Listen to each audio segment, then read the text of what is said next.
Okay, can you hear me? Yes, sir. Very good. देखें, levers ने क्या किया, कॉस्ट बिल्कुल सही वजह है कि कॉस्ट जो है कंट्रोल करने के लिए vegetable oil, palm oil basically साबुन बनाने के लिए भी इस्तेमाल करते हैं, और क्योंकि वो एक फैट है, एक चिकनाई की किस्म है, उसी को आइसक्रीम बनाने के लिए भी इस्तेमाल करते हैं। इनफैक्ट ये जो नाम है यूनिलीवर, ये बना ही दो कंपनियों का इश्तराक था। एक ब्रिटिश कंपनी थी लीवर ब्रदर्स, और एक हॉलैंड की कंपनी थी नेदरलैंड्स की यूनी मार्जरीन के नाम से। तो मार्जरीन जो है, जो नकली मक्खन होता है, वो वेजिटेबल फैट से बनता है, हाइड्रोजनेट करके उसे, ताकि सॉलिडिफाई हो जाए। और लीवर जो है वो साबुन बनाते थे। उन्होंने कहा जब दोनों ही हम ऑयल को, इतना हैवी हमारा रिसोर्स है, तो हम दोनों मर्जर कर लेते हैं ताकि हम जो है वो कॉस्ट जो है रिड्यूस कर सकें। तो प्राइमरी रीजन जो है वो कॉस्ट था, वो आपने बिल्कुल सही आइडेंटिफाई कर लिया। अब अगर कोर्ट ने फैसला आपके खिलाफ दे दिया है, तो आप जो लोग कह रहे हैं ना कि हम असली दूध की फिर आइसक्रीम बनाना शुरू कर देंगे ताकि हम कानूनी तौर पे उसे आइसक्रीम कह सकें, तो उसका तो फिर मतलब हुआ कि आपने कहा कि हम कॉस्ट अपनी बढ़ा रहे हैं। ना सिर्फ कॉस्ट बढ़ा रहे हैं, बल्कि जो आपके इंटरनेशनल फार्मूलाज हैं वॉल्स के प्रोडक्ट्स के, ये मैग्नम, कॉर्नेटो, ये सब इनके इंटरनेशनल ब्रांड्स हैं, तो उसका एक फार्मूला होगा बनाने का। तो आपको जिसे कहते हैं back to the drawing board, वो होमवर्क करना पड़ेगा अपना दोबारा कि अच्छा भाई, अब वो वेजिटेबल फैट के बजाय मिल्क फैट यूज़ कर रहे हैं, अब टेस्ट टेस्ट कराओ, अब वो मशीनरी को अब मॉडिफाई करो, क्योंकि वो जिस तरह से बनती है, कूलिंग जिस टेम्परेचर पे होती है, स्टोरेज की जो कंडीशन है, वो सारी चेंज हो जाएंगी। तो एक दर्द-सरी और मेहनत है। तो कंपनी ने कुछ भी नहीं किया, उन्होंने कॉस्ट नहीं बढ़ाई, उन्होंने सिंपली पाकिस्तान में जो है वो कानून का कहना मान लिया। उन्होंने चैलेंज नहीं किया, क्योंकि चैलेंज कर ही नहीं सकते थे। उन्हें मालूम था कि हमारे प्रोडक्ट में मिल्क जो है नहीं है इतना कि हम आइसक्रीम उससे कहला सकें। उन्होंने अपनी प्रोडक्ट पे ये ज़रूर किया कि लेबलिंग बदल दी। अब आप जो लोग जिनमें जो आइसक्रीम वॉल्स की समझते हैं कि खा रहे हैं, अब नेक्स्ट टाइम आप जाके देखिएगा कि मैग्नम, कॉर्नेटो और ये इनका जो वो 1 लीटर वाली वो आइसक्रीम मिलती है, उस पे आइसक्रीम का लफ्ज नहीं लिखा हुआ। ठीक है, क्या लिखा हुआ है?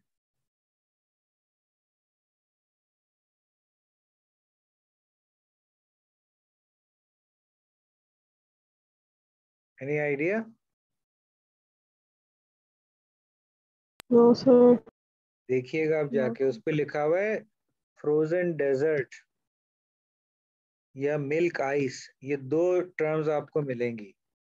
सिवाय ऐसे प्रोडक्ट्स पे जैसे वो बच्चों की जो कुल्फी है, या जो अपर रेंज है इनकी कार्ट डिओर की, वो उस पे आइसक्रीम लिखा हुआ है, क्योंकि उसमें मिल्क इतना शामिल है, मिल्क फैट, के वो आइसक्रीम कहला सकती है। इन्होंने अपनी प्रमोशन जारी रखी, प्रोडक्ट पे माइनर चेंज किया, इंग्रेडिएंट्स का चेंज नहीं किया, सिर्फ लेबल का चेंज कर दिया कानूनी रिक्वायरमेंट पूरी करने को, और सेल्स पे इनकी जर्रा भर फर्क नहीं आया। क्योंकि जो जिस हमने कॉन्सेप्ट से ब्रांच ऑफ किया था, सारे किस्से में मैं गया, कस्टमर जो है आज भी, यानी आपसे अभी मैंने पूछा तो आपने कहा जी हम वॉल्स की आइसक्रीम खाते हैं। आपकी परसेप्शन है कि वो आइसक्रीम है, जबकि वो आइसक्रीम नहीं है। तो आइसक्रीम बनती है दूध के बाई प्रोडक्ट से, मिल्क फैट से, मगर आपकी समझ ये है कि वो आइसक्रीम है। उसका आप दुकान में जाएं, आप कहें वॉल्स की आइसक्रीम है, कॉर्नेटो, मैग्नम वगैरह जो भी है, वो कहेगा ये पड़ी हुई, उसका फ्रीजर है। आप खोलेंगे, खाएंगे, पैसे ले खाएंगे, आपको मजा आएगा, आप कहेंगे आइसक्रीम मैंने खाई, अगर कोई पूछे। जैसे अभी आप कह रहे थे हाँ जी वॉल्स की आइसक्रीम। तो परसेप्शन जो है वो बड़ी इंपॉर्टेंट चीज है, कि कस्टमर क्योंकि किंग है, कस्टमर क्योंकि जज है, क्वालिटी का कस्टमर कहेगा। अब आप अपने घर में जाके ये तजर्बा कर लीजिएगा, पहले दुकान में देख लीजिएगा, या तो आप मैग्नम या जो दूसरे उनके ब्रांड्स होते हैं वो लाके घर वालों को खिलाइएगा, और पूछिएगा हाँ भाई क्या खाया, ये आइसक्रीम खाई, कैसी थी? हाँ बहुत अच्छी थी। अब आप उनको कहें कि आइसक्रीम थी ही नहीं, तो वो हंसेंगे आप पे। अच्छा भाई आइसक्रीम नहीं था तो क्या ये चीकू था या ये पत्थर था, क्या था? तो बड़े हद तक मार्केटिंग में जो क्वालिटी के असेसमेंट है वो परसेप्शन का गेम है। वो स्ट्रॉबेरी वाले सैंपल की एग्जांपल हो गई, ये वॉल्स की हो गई। बल्कि मैं आपको एक और चंद दिन पहले का रियल लाइफ केस बताऊं। सोया सॉस आपके घर में इस्तेमाल होता है किसी भी चीज में, सूप वगैरह में? कभी आपने खुद भी इस्तेमाल किया हो? Yes, sir. हाँ। अब अगर मैं यही चीज आपसे कहूँ कि अगर अगर आपके घर में यंग्स का या शैंग्रीला का सोया सॉस आता है, तो वो असली सोया सॉस नहीं है। असली सोया सॉस बनता है सोयाबीन से। ठीक है। और अगर अपने असली सोया सॉस ट्राई करना हो तो एक ब्रांड जो यहाँ पाकिस्तान में भी अवेलेबल है, वो एक जापानीज ब्रांड है। जापान का बना हुआ तो नहीं आता, सिंगापुर का बना हुआ आता है, किको मैन के नाम से सोया सॉस। तो वो असली सोयाबीन से एक्सट्रैक्ट होता है। तो मैंने घर पे एक मेहमान को मैंने कहा भाई ये आप ट्राई करें, ये this is original soya sauce. तो उन्होंने ट्राई किया और उनका रिमार्क्स क्या थे, अब आपको हैरानी नहीं होगी सुन के, कि पता है मुझे ये जो नकली है ना, ये यांग, ये शंग्रीला के, उनकी आदत हो गई है, मुझे अच्छा ही नहीं लग रहा। अब लाख आप आर्ग्यू करते रहें कि नहीं ये असली सोया सॉस है, वो यंग्स का, शंग्रीला का, वो नेशनल का, ये वो असली सोया सॉस नहीं है, वो नहीं नहीं मानेंगे। ये कहेंगे नहीं ठीक है मान लिया कि ये असली सोया सॉस नहीं है, मगर हमें पसंद वही है। समझ रहे हैं? तो परसेप्शन को, यानी जो सेंसरी डेटा आ रहा है हमारा, sight, sound, taste, touch, smell, उसके जो मायने हमारे दिमाग में बन रहे हैं वो परसेप्शन है। ठीक है। और परसेप्शन को ही मार्केटर ने बनाना होता है। मैं ये नहीं कह रहा कि वॉल्स के डब्बे में हवा है और आप हवा जो है वो इनहेल करके समझ रहे हैं आइसक्रीम खा लिया, I am not saying. But I hope कि अब आपको समझ आई हो कि आपकी परसेप्शन थी कि आप आइसक्रीम खा रहे हैं, जबकि आप आइसक्रीम नहीं खा रहे थे। ये बात अब कुछ समझ आ रही है आपको?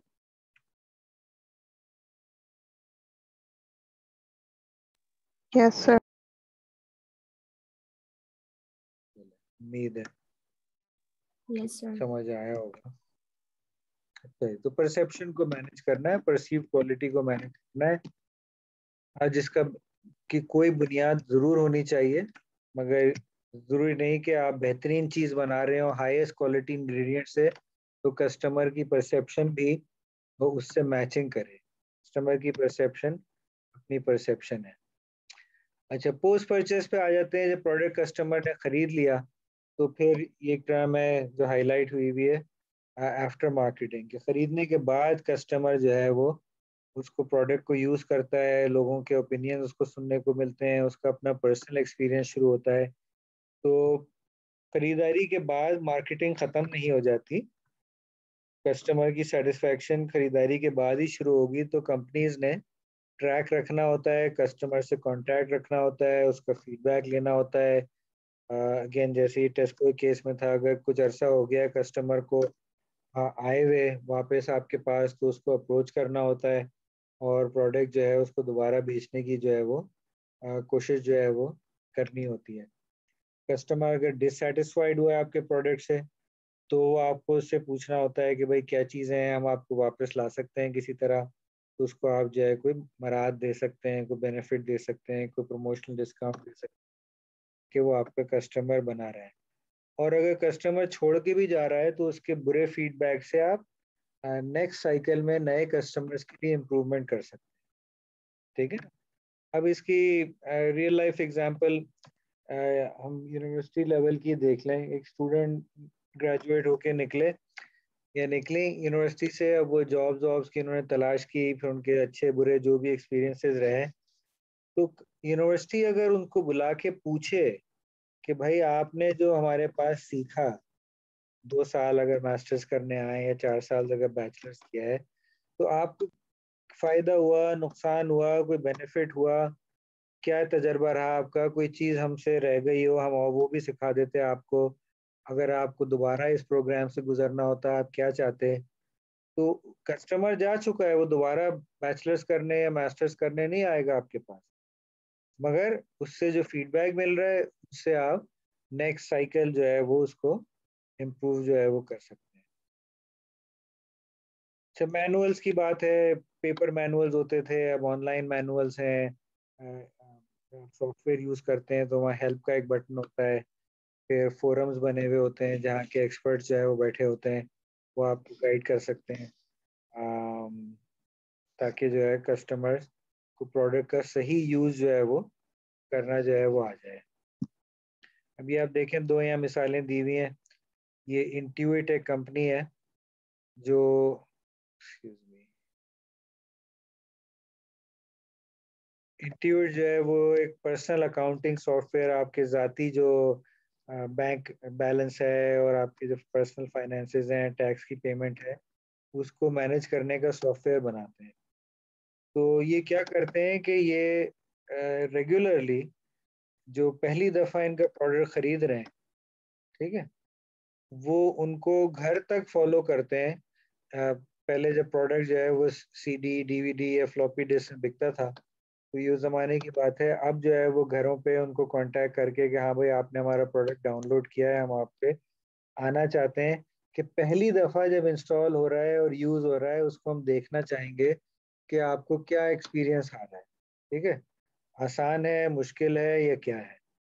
और इसके पीछे जो स्टोरी है जो कि यहाँ नहीं लिखी हुई, वो ये है कि इंट्यूट के जो सीईओ थे, वो एक दफ़ा अपने स्टाफ से कह रहे थे कि भाई देखो, हमें प्रोडक्ट को उसकी प्राइस को हमने ऐसा रखना है कि बड़ी अट्रैक्टिव हो और हमने इसको आसान बनाना है।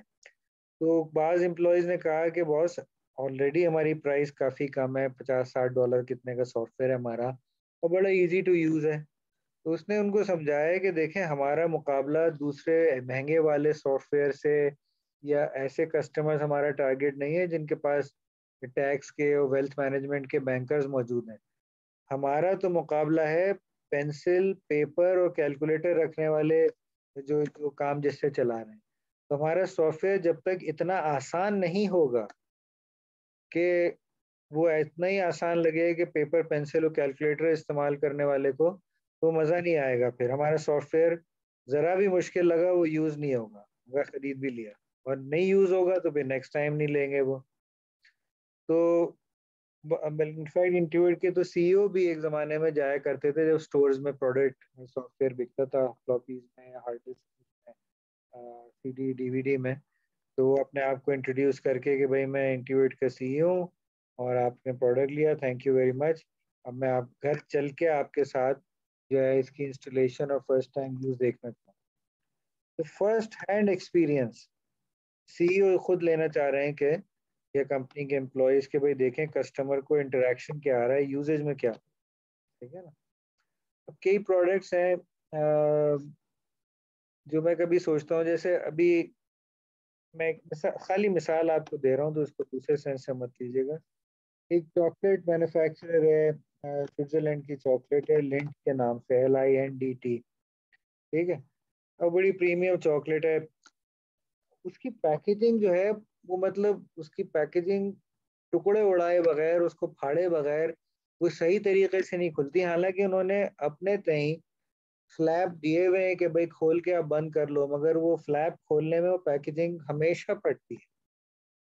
अब मैं ये सोचता हूँ कि जो बनाने वाले हैं, जिन्होंने पैकेजिंग बनाई, इतना नामवर ब्रांड है, क्या वो अपनी पैकेजिंग खोल के नहीं देखते कि ये पैकेजिंग जो है वो डिस्ट्रॉय हो जाती है खोलने में। तो इनको ये समझ नहीं, वो जो डिस्ट्रॉय हो जाती है तो वो, अच्छा वो प्रोडक्ट ऐसा है, प्रीमियम प्रोडक्ट है, ये नहीं कि खोल के एक दफ़ा में जो है वो ये कैडबरी की तरह जो है 20 रुपए की चॉकलेट की तरह खाली।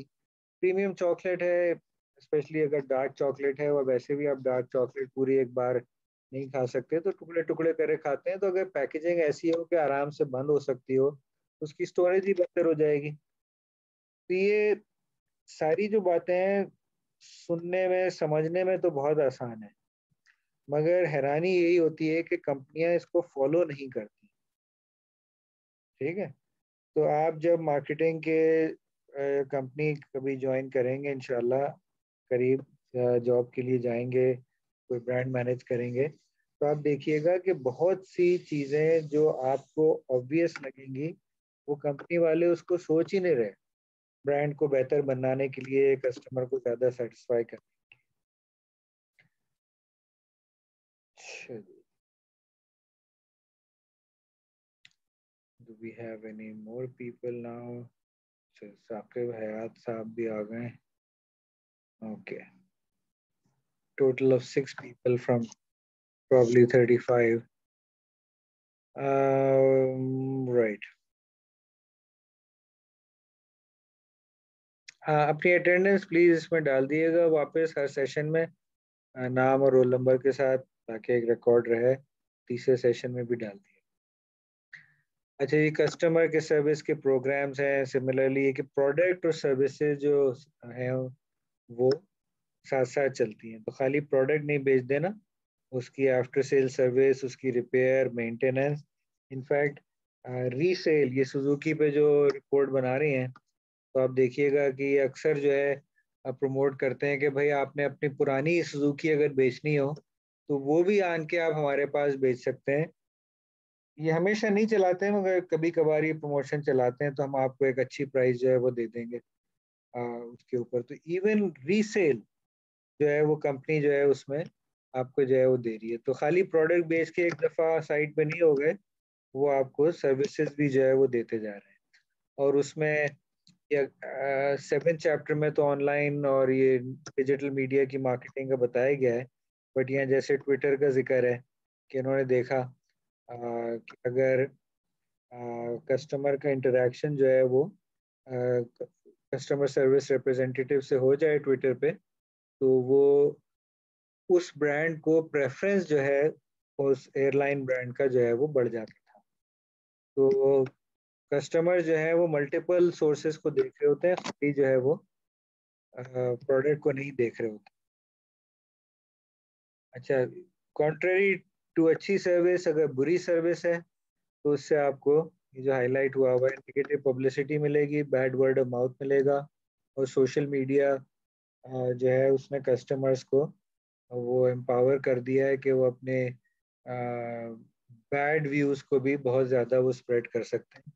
और वो फिर अगर आपकी बात, कस्टमर का नेगेटिव फीडबैक वायरल हो गया तो काफ़ी कंपनी को डैमेज हो सकता है. पहले जो है ये होता था कि कस्टमर ने अगर कंपनी की हेल्पलाइन पे शिकायत की, तो बस वो कंपनी ने शिकायत दूर कर दी तो कर दी, वरना जो है वो आपके पास कोई वो नहीं है ज़्यादा.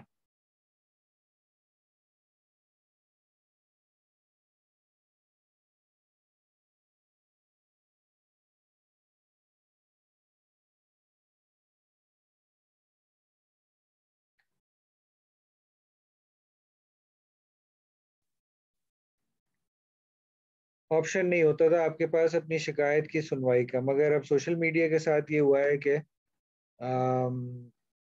आप अपनी वॉइस को एम्पलीफाई कर सकते हैं, और शिकायत जो है आपकी ज़्यादा सुनी जाएगी. और कंपनीज बाकायदा, शायद आपको हैरानी हो या ना हो सुन के, कि वो ट्विटर, फेसबुक और उस पर जो सोशल मीडिया के प्लेटफॉर्म हैं उस पर कंटिन्यूसली मॉनिटर करते रहते हैं अच्छी कंपनीज जो हैं, कि हमारे खिलाफ तो कोई बात नहीं हो रही.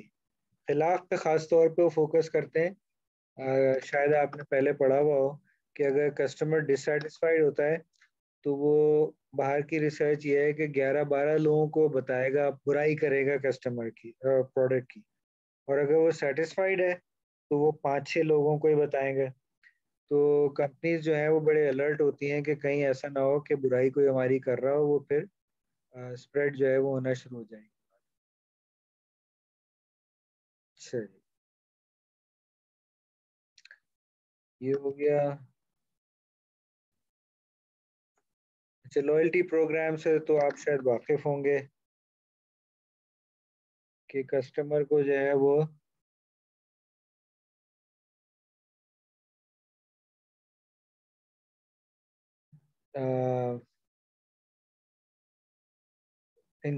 कस्टमर को हुक इन करने के लिए, उसको लॉयल रखने के लिए, जैसे हमने रेजोनेंस की पहली स्टेज जो है वो देखिए कि लॉयल्टी है. और लॉयल्टी के भी जो एक लोअर फॉर्म है वो बिहेवियरल लॉयल्टी है. तो लॉयल्टी प्रोग्राम्स में कस्टमर को कोई ना कोई इंसेंटिव दिया जाता है, पॉइंट दिए जाते हैं, कोई गिफ्ट सिस्टम होता है जिसके तहत कस्टमर को इनकरेजमेंट मिलती रहती है कि प्रोडक्ट को बाय करते रहें। अब आप में से कोई किसी लॉयल्टी प्रोग्राम का कभी आप हिस्सा बने? आप में से कोई?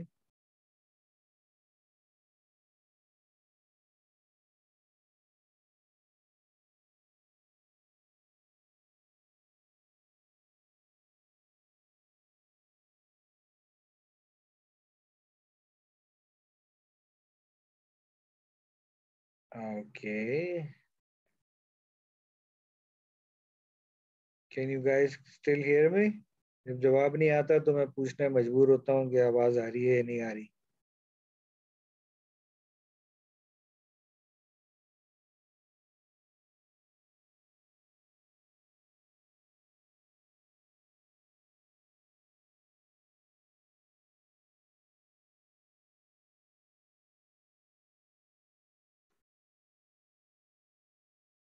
Hello, can you guys hear me? Yes, sir. तो भाई No. कोई, हाँ तो No, जवाब sir. दे दें कि यस और नो, लॉयल्टी प्रोग्राम में आप में से किसी ने हिस्सा लिया है कभी? No, sir. ठीक है, बस तो यही मैं सुनना चाह रहा था।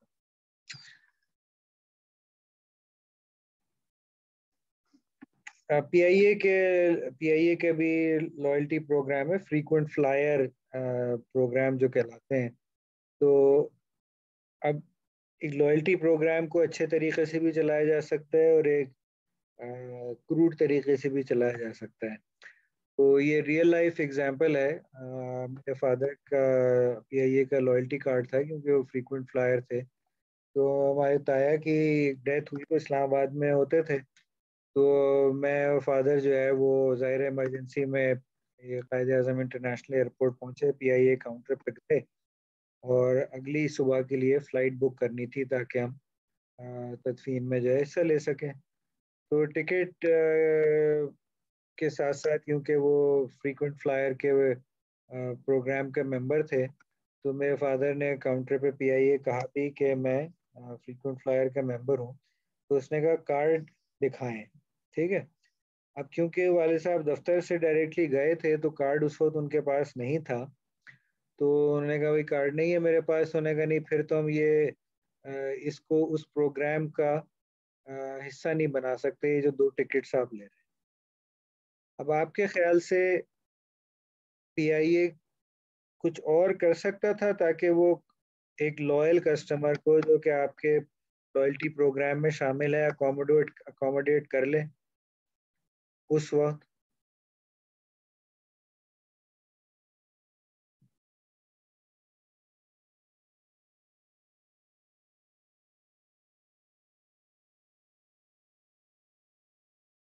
हेलो,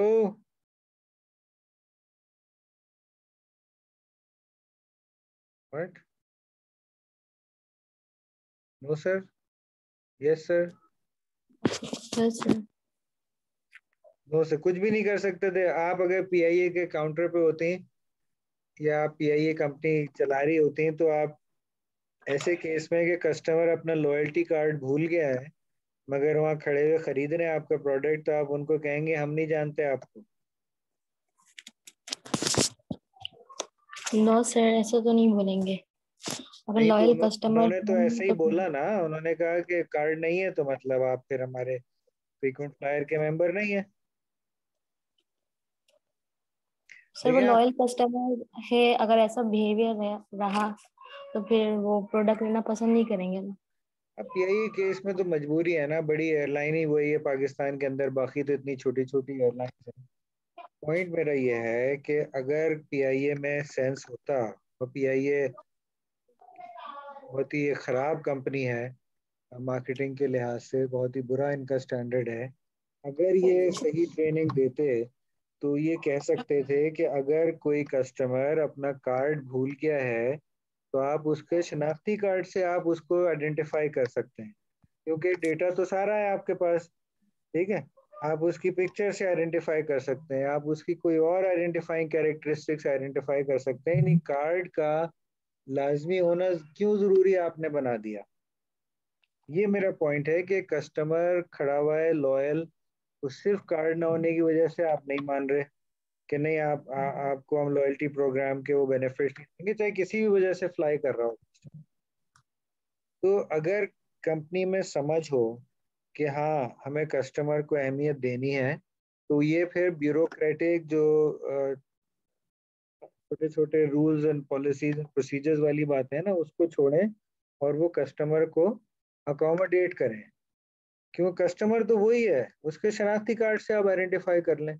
मगर बस वो उनको ट्रेनिंग दी हुई है, कार्ड होगा तो वो लॉयल कस्टमर होगा, वरना वो कोई भी नहीं है। ठीक है। तो अगेन, ये कॉन्सेप्ट आसान है, मगर इनको सही तरीके से और सही स्पिरिट के साथ इम्प्लीमेंट करना जो है वो अ, एक उसमें मिजाज की भी बात होती है, तो वो नहीं है यहाँ पे मिजाज customer service. Next is price. तो प्राइस भी अच्छा, लेट्स से रोलेक्स महंगी है या सस्ती है घड़ी? सर एक्सपेंसिव है, महंगी है क्योंकि वो ब्रांड है। अच्छा, अब आपको अगर मैं कहूँ कि मेरे पास रोलेक्स नहीं है, मगर जिनके पास थी, जो मेरे दोस्त हैं, वो कहते हैं महंगी घड़ी नहीं है ये। वो कैसे ये कह रहे हैं कि महंगी नहीं है? प्राइस की, देखिए परसेप्शन की बात हो रही है। Sorry, wait, why does this skip to?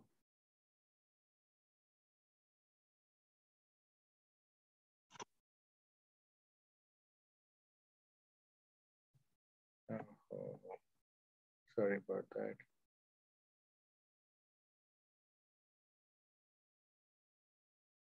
You understand what I am saying?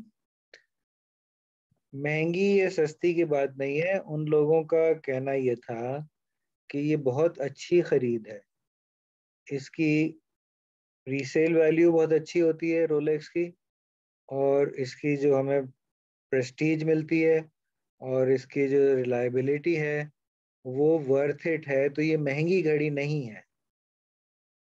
ठीक है। तो महंगा या सस्ता जो है वो एक जजमेंट है, एक परसेप्शन है। ठीक है। और अगेन, मार्केटिंग में बार बार मैं आपको कहता रहा हूँ कि बात होती है सेगमेंट की। तो सेगमेंट जो है, जो आपका आपके प्रोडक्ट का सेगमेंट है, वो जज होगा कि भाई ये चीज़ महंगी है या सस्ती है। ठीक है। अगर मैं या आप रोलेक्स नहीं अफोर्ड कर सकते तो हम उसको आम फहम जुबान में कहेंगे कि भाई ये एक्सपेंसिव। बट जो उसकी टारगेट मार्केट है, उनके लिहाज से वो एक्सपेंसिव नहीं है, इट्स अ गुड बाय, अच्छी खरीद है। तो ये जहन में रखिएगा कि अगर आप कभी मार्केटिंग में जब काम कर रहे हो, तो वही फॉर्मूला P = R - C, अगर आप कभी प्राइस घटाने की बात करेंगे तो लोग उछल पड़ेंगे वहाँ कंपनी में कि प्राइस गिराने का मतलब है कि रेवेन्यू गिराना, रेवेन्यू गिराने का मतलब है कि प्रॉफिट गिराना। तो प्राइस को जो है बड़े बहुत केयरफुली जो है वो देखा जाता है, और इसको जो है वो सेट करना कि प्राइस रखनी क्या है, ये कोई आसान काम नहीं है। पिछले मार्केटिंग कोर्सेज में आप लोगों ने वो कितने किए हैं, प्राइस के सेटिंग के मेथड, जैसे कॉस्ट प्लस प्राइसिंग है या वैल्यू प्राइसिंग है, ये आप लोगों ने किया हुआ है? कुछ याद आ रहा है आपको? एवरीडे लो प्राइसिंग है, कॉस्ट प्राइसिंग है, वैल्यू प्राइसिंग है, टारगेट कॉस्टिंग है।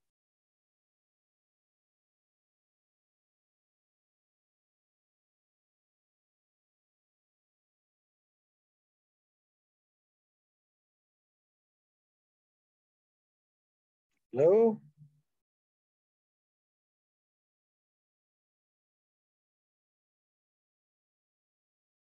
Hello?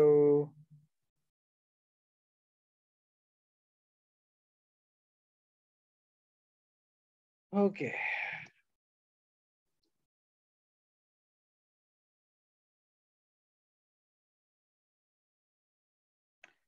Once again, I am forced to ask, can you still continue to hear me? Because I have zero response when I ask a question.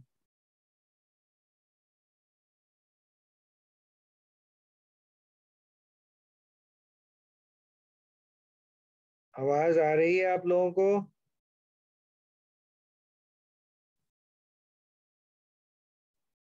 Yes sir. अरे तो भाई, तो जवाब कोई देने की जहमत क्यों नहीं करता है?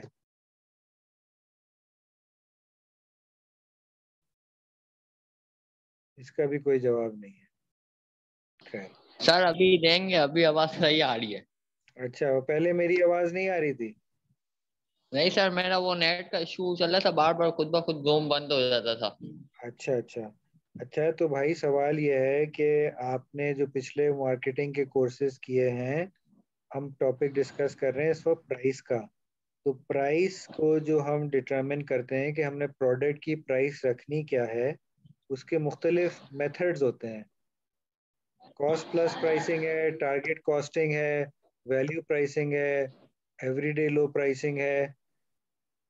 ये आपने किए हुए हैं या नहीं किए हुए?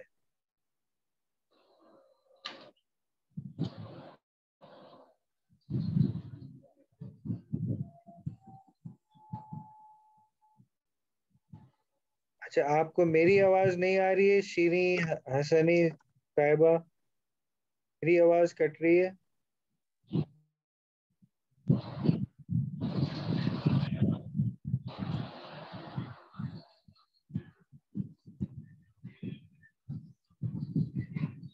Can everybody hear me clearly or not? Yes sir, आवाज आ यस सर, रही है। क्लियर है। अच्छा भाई, अब क्लियर है। तो अब कोई जवाब देना पसंद करेगा? अगर सवाल सुन लिया हो, मेरा 2 दफा दोहरा चुका हूँ, मैं 3 दफा। प्राइसिंग के मेथड्स पढ़े हुए हैं या नहीं पढ़े हुए? नो सर, सर नहीं पढ़ा है हमें। कॉस्ट प्लस प्राइसिंग पढ़ा है? No sir. अच्छा, चलें आप बताएं कि कोई आपने प्रोडक्ट की प्राइस रखनी हो, आप कुछ भी बेच रहे हो, घर में बना के खाना बेच रहे हो, कपड़े बना के बेच रहे हो, कोई भी होम बेस, आप उसकी प्राइस रखेंगे किस बुनियाद? सर टारगेट मार्केट के हिसाब से, इनकम लेवल के हिसाब से। मान लिया, एक्चुअली कैसे डिटरमिन करेंगे आप प्राइस?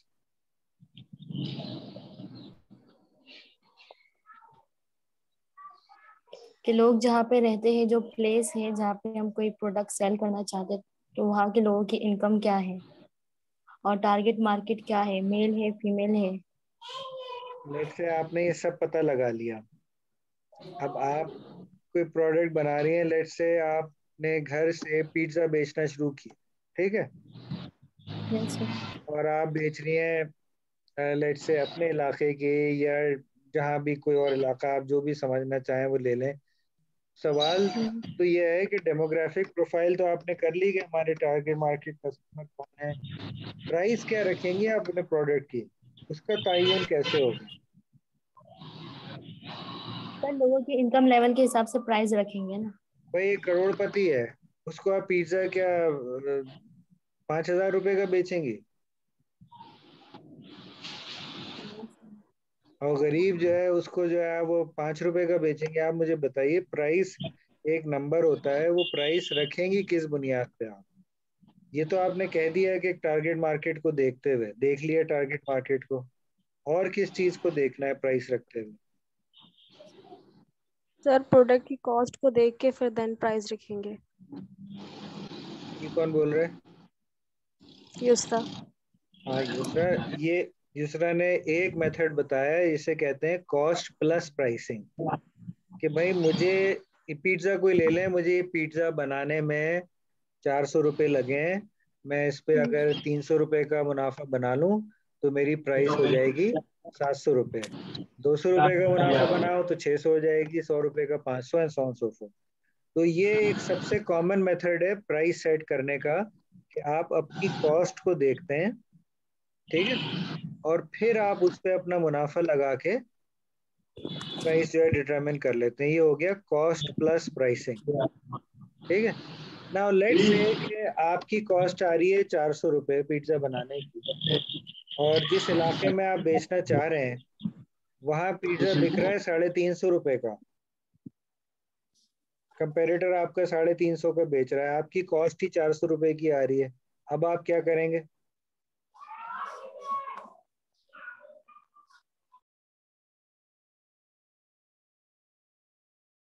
बताइए।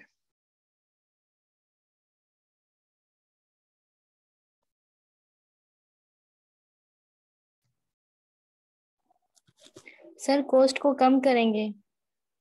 हाँ, तो कॉस्ट को आप कम करेंगे ना, क्योंकि 400 रुपये पे तो आपका पिज्जा नहीं बिकेगा, जबकि कंपेरेटर आपका 350 का बेच के जो है वो मुनाफा कमा ही रहे होंगे ना।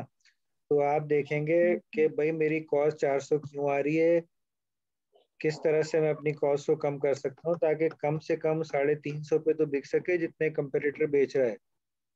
ठीक है। यस हाँ, इसे कहते हैं सर, जितनी कॉस्ट कम होगी उतना प्रॉफिट ज्यादा होगा। क्या चीज? सर कॉस्ट जितनी कम होगी उतना प्रॉफिट होगा, कॉस्ट अगर नहीं, ज्यादा होगी तो फिर। वो बात आपकी जनरली सही है, मगर अगर आपकी कॉस्ट ही कंपेरेटर की प्राइस से भी ज्यादा है तो इसका मतलब है आपकी कॉस्टिंग में कुछ गड़बड़ है। तो आपको कॉस्ट अपनी कम करनी, कहना आसान है, कॉस्ट कैसे कम करेंगे? ये पिज्जा की एग्जांपल में कंटिन्यू रखूं तो आप जो है वो आटा लेकर आएंगे मिसाल के तौर पे, चिकन के पीसेस लेकर आएंगे, टोमेटो होगा, ऑलिव्स होंगे, जो भी चीज होगा, जो इंग्रेडिएंट जो है पिज्जा में बनता है। अब लेट से कंपेरेटर आपका जो है वो 300 पिज्जा बेच रहा है रोज, अभी आपका यस एक भी नहीं बिक रहा। तो वो उसकी जो खरीद है कॉस्ट की, आटे की, चीज की, ऑलिव्स की, वो बल्क में परचेज कर रहा है, अभी तो आपके 300 पिज्जा नहीं बिक सकते क्योंकि आपने नया नया शुरू किया है। तो उसको तो कॉस्ट बड़ी कम रही है क्योंकि वो बल्क में बाय कर रहे हैं। तो ये कहना आसान है कि हम अपनी कॉस्ट कम कर लेंगे, मगर प्रैक्टिकली जो है ये इतना आसान होता नहीं है। तो इसे कंपटीशन प्राइसिंग जो है कहते हैं कि कंपेरेटर की एक तो कॉस्ट प्लस हो गई, कॉस्ट मेरी ये आ रही है, मैंने इसमें अपना मुनाफा लगाया, ये मेरी प्राइस हो गई, मगर कंपटीटर को भी देखना पड़ता है। अच्छा, इसमें सबसे जो इंटरेस्टिंग है ना वो है यहाँ लिख देता हूँ, वो है target costing.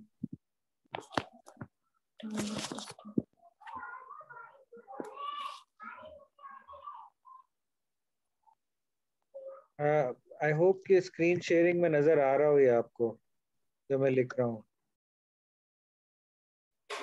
Yes sir. Okay, very good.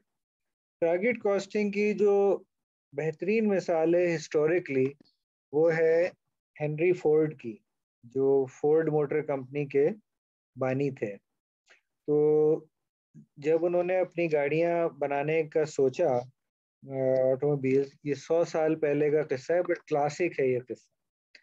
तो उन्होंने उसको देखा कि कंपेरिटर्स जो है गाड़ी बेच रहे हैं, 100 साल पहले की बात मैं कर रहा हूँ, 10 से 20 हजार डॉलर की।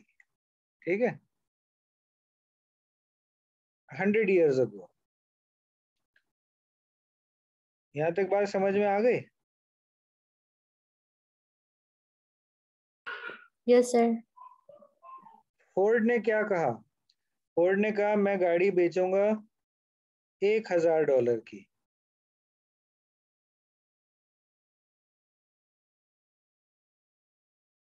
कैसे बेच सकता है वो?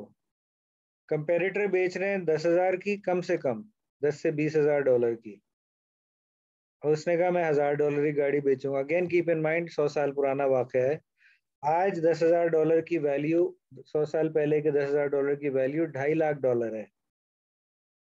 ठीक है, तो गाड़ियां बहुत महंगी होती थी। इसने कहा फोर्ड ने कि मैं मैस मार्केट के लिए, बड़ी मार्केट के लिए सस्ती गाड़ी बनाऊंगा, 1,000 डॉलर की बेचूंगा। वो कैसे उसने ये किया, ये हम नेक्स्ट सेशन में, after about what 15 minutes, I think next session में रखा है 11:45 का, तो उस वक्त फिर हम लॉग इन कर लेंगे। थोड़ी ब्रेक ले लिए ताकि